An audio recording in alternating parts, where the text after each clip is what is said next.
On this episode of the podcast, I have with me Zeeshan Khadim. He is the head of security at Panther Labs. We're going to be talking about how security can plug into the engineer's workflow. And we're going to be covering some good examples as to how you can share different parts of the technical capabilities of the company so that, we're working with similar tool sets, talk about how we're moving away from the quote unquote plug and play. I'm excited to have Zeeshan on to talk about this. So thank you for your time. Thank you, Amar. Thank you for having me on. Absolutely. So let's start at the top. Let's have everyone understand what Panther Labs does. And then as the head of security, what are some of your responsibilities? Sure. So in short, Panther is a cloud-native threat detection platform. And our goal is to make security operations painless. Our goal and how we achieve that goal is ingesting large amounts of log data, processing it, giving you the capability or giving the users the capability to write detections on top and really surface the alerts that matter. My role here at Panther as head of security, the security organization is responsible for keeping our customers' data secure, providing detection content to our customers. We are responsible for helping our employees make the right decisions and do the right things in a way that they're able to maintain their level of productivity while moving fast without security being a bottleneck. Awesome. And I guess, when we were talking about what this episode would be around, I said, we don't want to talk about the hypothetical of shifting left. We want to talk about some of the tactical stuff that's happening. And I think you came up with some great talking points that we're going to cover. And I think one thing we were talking about was plugging into the engineer's workflow. I guess at a high level, when we're typically dealing with security, and obviously there's a perception that security is a little bit of the no police, and I know it takes time to change that. The perception is that security adds overhead, right? I mean, I think that's maybe it's an unfair perception, but I mean it is the perception. Is that? Do you think that's accurate? Do you think it's unfair? What are your thoughts? I think it depends on how the company both culturally and technically views security. When we think about a product that we're offering to a customer, do we think just in the context of these are the features we will offer? But I think a core offering of a product is also the security and the privacy that we offer to the customer. So when we start thinking about security that way, the cultural aspect that the perception shifts from thinking of security as an overhead to thinking of security as a core value proposition as well as a feature for the end users. And that allows for security to not be an add-on when you're thinking about new features, but is a core part of what your design looks like, who should be involved in that process, how does your product grow from idea to development to delivery to end customers. Absolutely. Well, I like the way you put that as a feature, and I think you're right that when you do view it that way, I think data teams are starting to look at data as product, and I think they are also now having these conversations, and the roadmap is shifting of when you start thinking about security, privacy, data. In the case of security, when you are thinking about, all right, it is a core part of the product. I expect that. I mean, we don't talk about it because the features are what I'm seeing, but I expect you to be secure, private. I don't want my information hacked all over the place. So when you sit down and you're trying to talk to the product team and establish the roadmap and the security features and the privacy features, how really should it be? And obviously different size organizations, different timings, but in an ideal world, what would you do? There are two ways that I think I'd answer this, not necessarily in terms of the time. I think what you want to do is empower the users to be able to think about what are the questions to ask in terms of what the implications from a security point of view would be. So that starts from the design phase.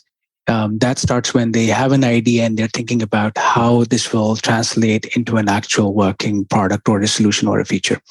So empower your users and your product teams that way.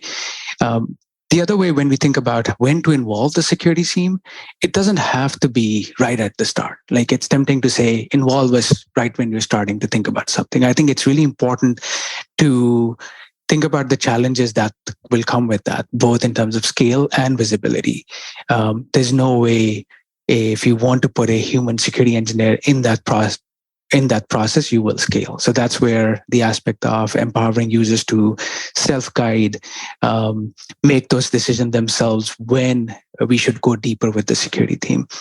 And that may come at the design phase, depending on how you went down the list of questions, or that might come down at the code review phase. It might, and as we go during this conversation, we'll talk about how we can automate some of that process even further. So to answer your question, that's a long way of answering your question, is empower your users in a way that they can start a project or start something with security in mind, that they don't feel that they have to go and talk to somebody. Empower your users to do that way. And then based on what they are working on, how they have gone through your preliminary assessment, engage at an appropriate time, and that will be different for different use cases. Absolutely. I mean, that's great advice, and I think some of what we're going to be talking about, is based on security has now a team. There's a presence. It obviously, I like the fact of empower users to start with security in mind. Know that it is something that's coming. Maybe not. It's and it might not be there now, but you should be thinking about it. I guess as you see a product with security components built out, that's one thing. You brought in sometimes, and you are establishing a team. You're establishing a security culture. That's another. But I guess sometimes when you're really looking at that, either way, you're coming in and you're going to be asking other teams that maybe necessarily aren't completely on your direct reports to you, to do things, to have activities, to take responsibilities, per the guidelines you've set. And all of a sudden, this matrix component is, when we look at it, and we were talking about, it's not overhead. You're asking potentially for people to do more work, though. That's correct, and that's a good point as well. And I think, so one of the key things from a security team, when we go to some other teams, and either, let's say, a vulnerability has come, or a report through a bug bounty program has come, and we go to a developer team and we want them to address that. If you make everything critical, then nothing is critical. So it's really important that before we send this, or before we send the findings of a test that we may have done internally, review that, triage that, see what are the things that really matter. And to really understand what really matters, it's important for the security organization or the security team to understand what their environment looks like. What are the crown jewels that we are protecting? Where are the risks? How far along are we to managing those risks, either through mitigation or elimination? And what our prevention posture looks like. So building that understanding up helps triage things better, helps narrow things down to what really matter, and then taking that to the teams that you're working with. So taking a little bit of that, putting that onus on you a little bit for that initial triage before you send things over to the other team. Says, okay, now the security team is coming to us. I've seen that they don't just file 100 tickets where everything's just marked as a critical. This must be really important. That's one aspect of it. Obviously, there are other parts like that, like I talked about, which are more cultural in nature, where how do we think about security in general? But tactically speaking, this is something that I found to be very valuable.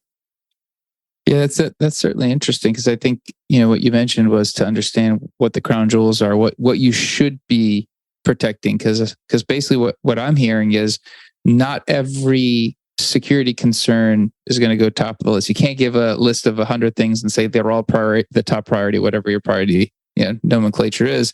You have to have a priority list, and the security team really has to understand what that core is. I guess when you're looking at that, and you're going to the team, and you're starting to involve somebody else to to help tackle these issues. Obviously, when we're talking about plugging into the engineering workflow, the most ideal scenario is, they're not going to have to deviate too far to deal with what they need to deal with. And obviously, if you've done the triage and they have something very concrete to work with, sounds like that's probably an ideal way. But when you're looking at, hey, these capabilities plugging into the engineering workflow, like what does that actually mean? Like plugging into the engineering workflow, what would that mean to you? Yeah, so you're absolutely right. Like I think that is key. And one of our strategic operating principles as a team is that we are looking to address the root cause that addresses an entire class of issues or vulnerabilities or risks. So treating the root cause rather than the symptom. A basic example could be that you're repeatedly seeing something not match the security baseline. And every time it doesn't, you go file a ticket for it, get it fixed. But the way we would like to operate is figure out why it's happening in the first place and then addressing that. What does that look like in an example or a real world example? A lot of the teams now, most companies now are using infrastructure as code. And one example that's worked really well for us is, a company using Terraform or Pulumi or something else, whatever their platform of choice is. They're deploying infrastructure, AWS, GCP, whatever it might be. You want to follow some best practices. Don't make your buckets public. That shouldn't be public. Or don't have overly provisioned IAM roles. What we can do is, instead of alerting on them later on when they're in production and then following up on those, this is where plugging into the developer workflow comes, is leverage capabilities that these tools provide, like Terraform Sentinel or Pulumi CrossGuard, and build out your policy checks that say, if as a person is writing their infrastructure code, it gets evaluated against that policy and they get warned about it early on. You can, you get the flexibility of warning or blocking. So things don't get into production in the first place. And that's what really takes us into plugging into developer workflows. Interesting. And I guess, that certainly sounds like, also when you're talking about triaging, if you are getting the alert earlier, then hopefully, as you mentioned, the developers in their workflow, they're seeing issues, they can address it in real time. The one thing that's interesting to me is context switching. If you see the issue and you're dealing with it versus coming back to it, the impact is massive, just because you don't have to go back and re-understand what the situation is, where in the code, all that kind of stuff. I guess when you're looking at that, how much of when you're evaluating security, solutions, security processes, how much of it are you looking at what the team's currently working with and going, how can I best use those existing tools before you try to introduce something maybe? I think when we're thinking about tooling, the way we've started to think about it is really in terms of capabilities, not just in terms of features or a tool that might say, hey, we'll fix everything. What you also want to take a look at is the level of investment that might need to go to make the tool work more effectively. So coming back to what I talked about earlier around challenges with scale and visibility, every new tool is also going to add some operational overhead on the security team to run and to manage it. And the more disparate your tools become, the harder it's going to get to collectively use them as well. You might want to use data from those multiple tools together to be able to make better decisions. So I think before we get into something like that, those are the kind of questions we would ask is, well, what is the capability that we are missing, that we need, rather than what is the feature we are missing that we need, and why do we need that capability? And going back to our strategic operating principle of let's try and address root causes rather than symptoms, where does it help with that? So those operating principles help us make these decisions as we go. Interesting. I guess when you're I like how you actually, said, when it comes to tooling, ask what capabilities the team is missing. When it comes to tooling, obviously you're looking and evaluating what various teams could possibly benefit from in moving the alerts early in the process, as you mentioned. When it comes to your team and looking at tooling, and obviously not every team on the security side is software engineering oriented yet. It's more maybe a little bit of that older plug and play, having tools that do a lot of the heavy lifting for you. How does a team that needs to upskill their security team to take advantage of the tooling go about that? I don't know if that's a thing for every company, but I'm sure there's companies that would love to take advantage, but also they realize, their skill sets also need to kind of progress to do that. Yeah, I think it depends on the capability you're looking for and the use case you're trying to address. For example, if you're looking to do MFA, get one of the larger SSO providers, or get Duo. They make it really easy to do it out of the box. You don't have to reinvent the wheel. But when you're thinking about certain things like detection and response, but that's a good example where nothing's going to come plug and play. Tools or vendors are not going to know what your environment looks like, or tools that provide capabilities such as here's what your posture looks like. Well, okay, I know what my posture looks like, but what is it that is really valuable, and what is it that I really want to defend? That's where the security engineering teams need to kind of move to that aspect of what more engineering focus is. How do we make sense of all of this data? What is it that we really care about? So taking that example of like detection as code, which we do in our team internally with Panther, is you think about it is the same concept that if we are triaging things before we send it to other teams, not everything is critical. We want to apply the same concept to ourselves. We don't want to overload ourselves either. So we optimize for what are the highly relevant log sources. We know that based on whatever environmental context we have, what are the things we really care about. We want to write rules that are effective, that lead to actionable results. So we apply the same concepts of like a developer workflow, such as testing. So we do testing initially to look for the syntax. We test for the logic that it is going to alert on the things we expect it to alert. And then we test on historical data. And then you go through your staging and production rollout, however that might look like. So now that workflow has taken, it has taken something that you might previously just say, I'm interested in everything from this IP address to say, I'm interested in this event that is happening, and an IP address just might be one signal of that. There might be other artifacts that I want to talk about. And then go through the process of testing it, developing it, and rolling it out in your production. Yeah, I mean, it honestly, as I'm listening to you, I'm picking up a couple of clear, takeaways. Your team understanding their priority of security.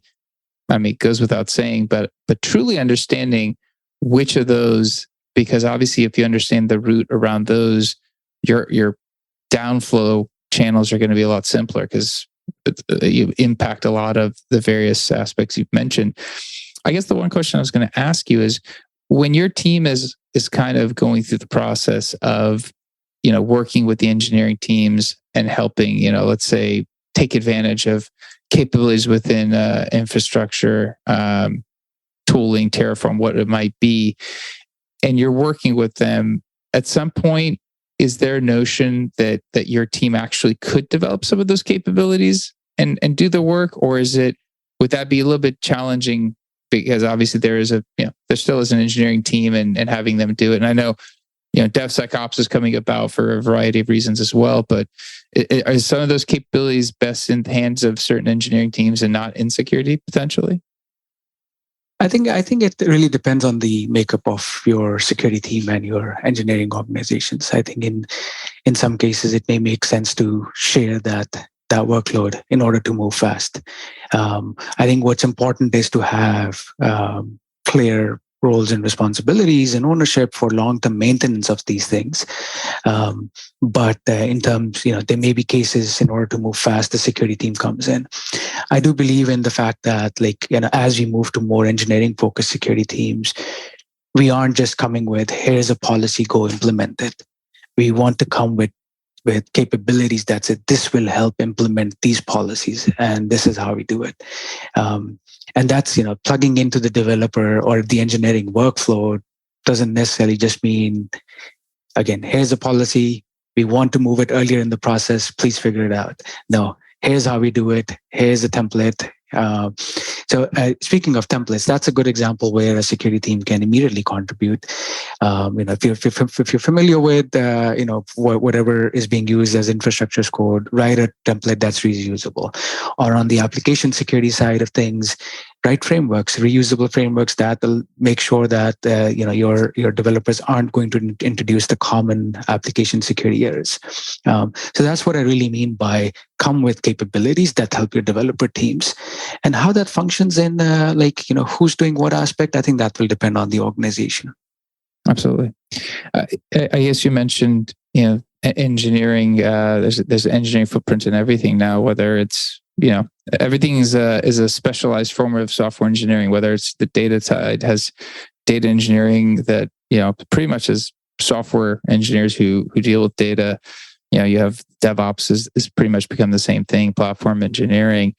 Within security, I guess as you're kind of seeing engineering take hold, I guess how quickly is that coming about, and how does that impact, I guess, typical teams?